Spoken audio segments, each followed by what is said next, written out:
स्वागत है आपका हमारी इस खास पेशकश संलेखना, संथारा और जनचेतना में। और मैं हूं आपके साथ लवली वधवा। आज के इस खास कार्यक्रम की शुरुआत करेंगे उन अधिवक्ताओं के सम्मान समारोह से जिन्होंने जैन समाज के संथारा मामले को लेकर मजबूत रूप से की थी सुप्रीम कोर्ट में पैरवी। तो चलते हैं, कार्यक्रम की शुरुआत करते हैं सम्मान समारोह से। संलेखना संथारा समाधि को लेकर उच्चतम न्यायालय में मामले को लेकर जैन समाज की पैरवी कर रहे अधिवक्ताओं का पिछले रविवार को जयपुर में सकल जैन समाज ने मुनि श्री प्रमाण सागर जी महाराज ससंघ के सानिध्य में सम्मान समारोह आयोजित कर सम्मानित किया गया।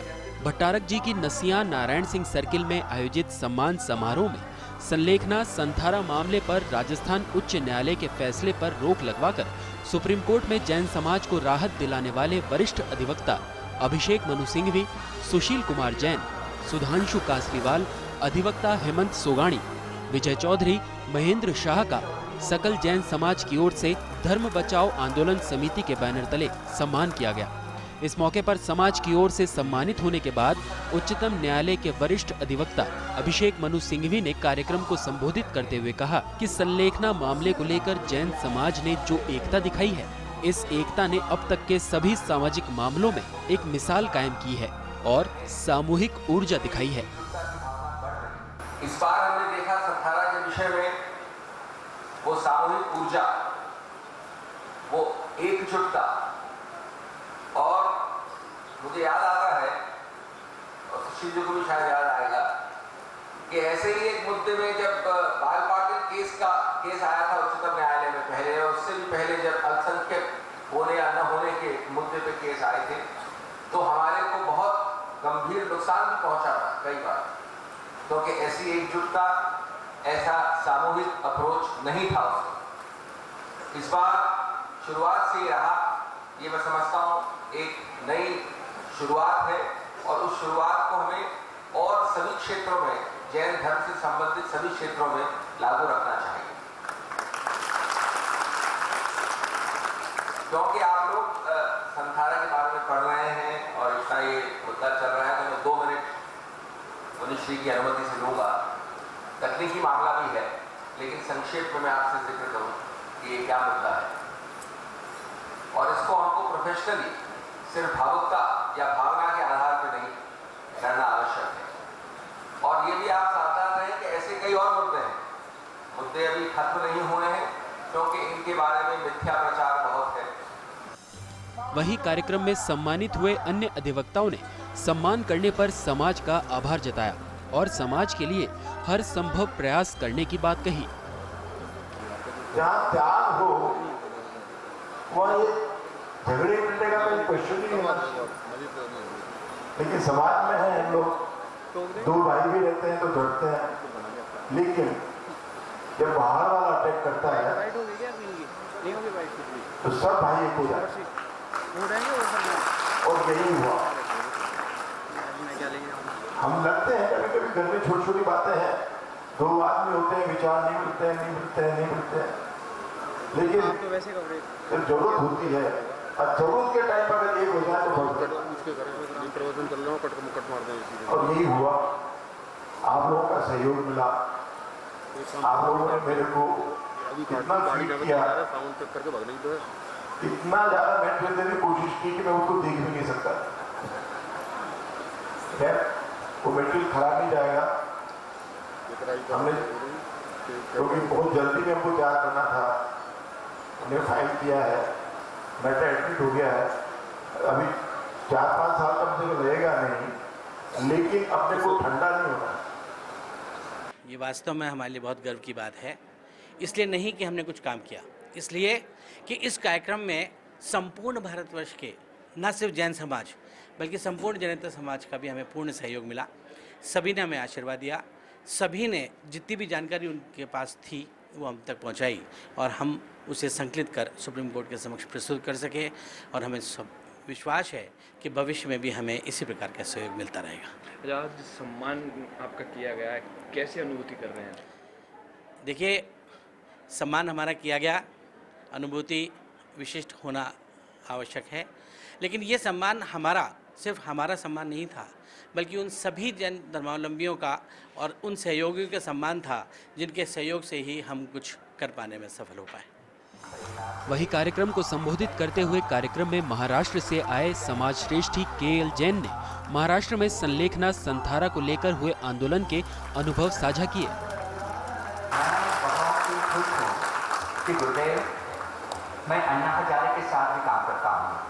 उनके साथ जब रामलीला ग्राउंड पे 2 दिन के लिए अनशन पे बैठा था, जंतर मंतर पे 1 दिन बैठा था, उस वक्त का जो माहौल था सारी समाज में, वैसा माहौल गुरुदेव आपकी प्रेरणा से हमने जैन समाज में देखा। हमने जैन समाज में वो माहौल देखा। पूरे महाराष्ट्र में छोटे छोटे गाँव में रैलियाँ निकली, सभी दिगंबर श्वेतांबर स्थानकवासी तेरापंथी साथ होकर रास्ते पे आए।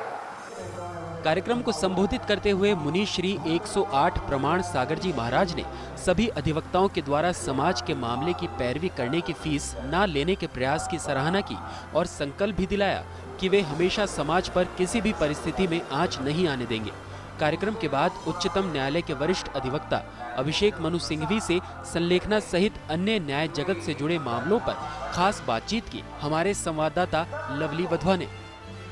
उच्चतम न्यायालय के वरिष्ठ अधिवक्ता अभिषेक मनु सिंघवी आज जयपुर दौरे पर आए हैं, जहां पर सकल जैन समाज की ओर से उनका सम्मान समारोह आयोजित किया गया है।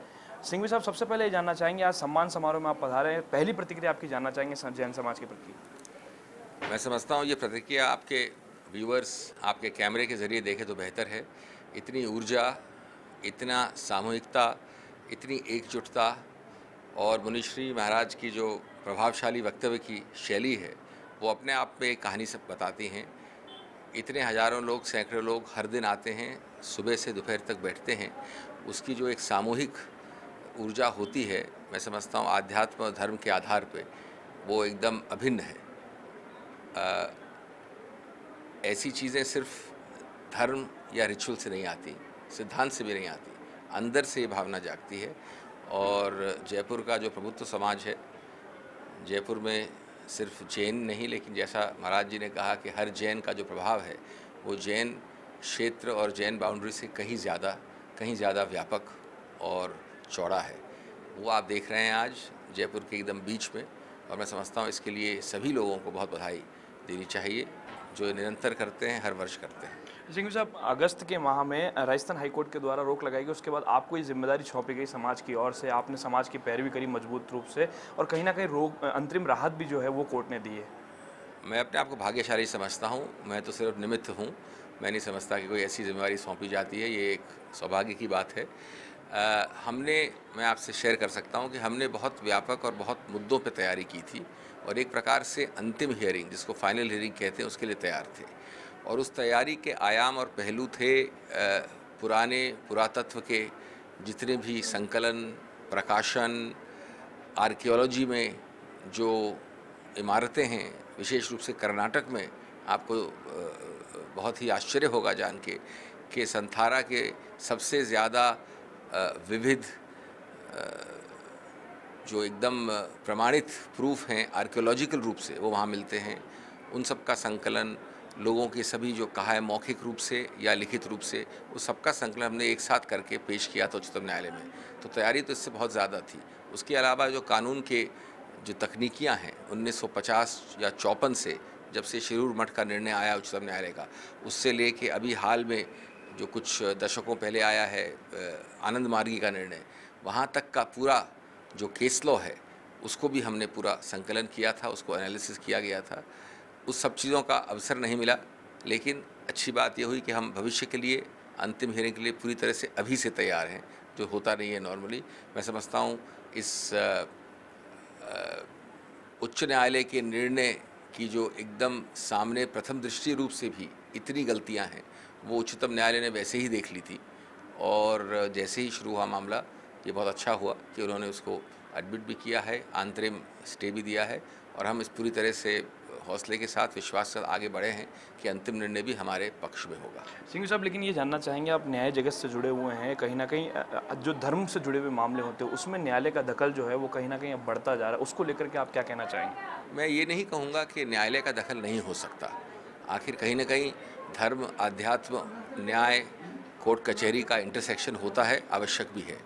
लेकिन जो मूल बात है वो ये नहीं है कि दखल अंदाजी, मूल बात है कि हमारे संविधान के निर्माता हमसे कहीं ज़्यादा समझदार और ज्ञानी थे। उन्होंने ये सभी जो मुठभेड़ें थीं उनको पहले से सोच लिया था और बड़े सरल और स्पष्ट रूप में कई अनुच्छेदों में उसका विवरण किया था। प्रॉब्लम ये नहीं है कि मुठभेड़ होती है, प्रॉब्लम ये है कि उन अनुच्छेदों के मर्म को बिना समझे, उनके स्पिरिट को बिना समझे जब न्यायालय हस्तक्षेप करता है तो मैं समझता हूँ वो आत्मा नहीं समझ सकता मुद्दे की, धर्म की आत्मा नहीं समझ पाता है और वहीं से ये विरोधाभास जगता है और उसका एक बहुत उच्च उदाहरण है उच्च न्यायालय का निर्णय। शुक्रिया साहब, शुक्रिया। तो ये थे अभिषेक मनु सिंघवी साहब जो कि आज जयपुर दौरे पर पधारे हुए हैं। इनसे बातचीत की हमने और जानने की कोशिश की कि आखिर किस तरह की तैयारी जो है संथारा और संलेखना मामले को लेकर अब की जा रही है। कैमरा पर्सन घनश्याम करोल के साथ lovely Wadhwa, first India, Jaipur. दोस्तों, हमारी इस खास पेशकश संलेखना, संथारा और जन चेतना में वक्त हो चला एक छोटे से ब्रेक का। ब्रेक के बाद वापस लौटते हैं हमारी इस खास पेशकश की ओर।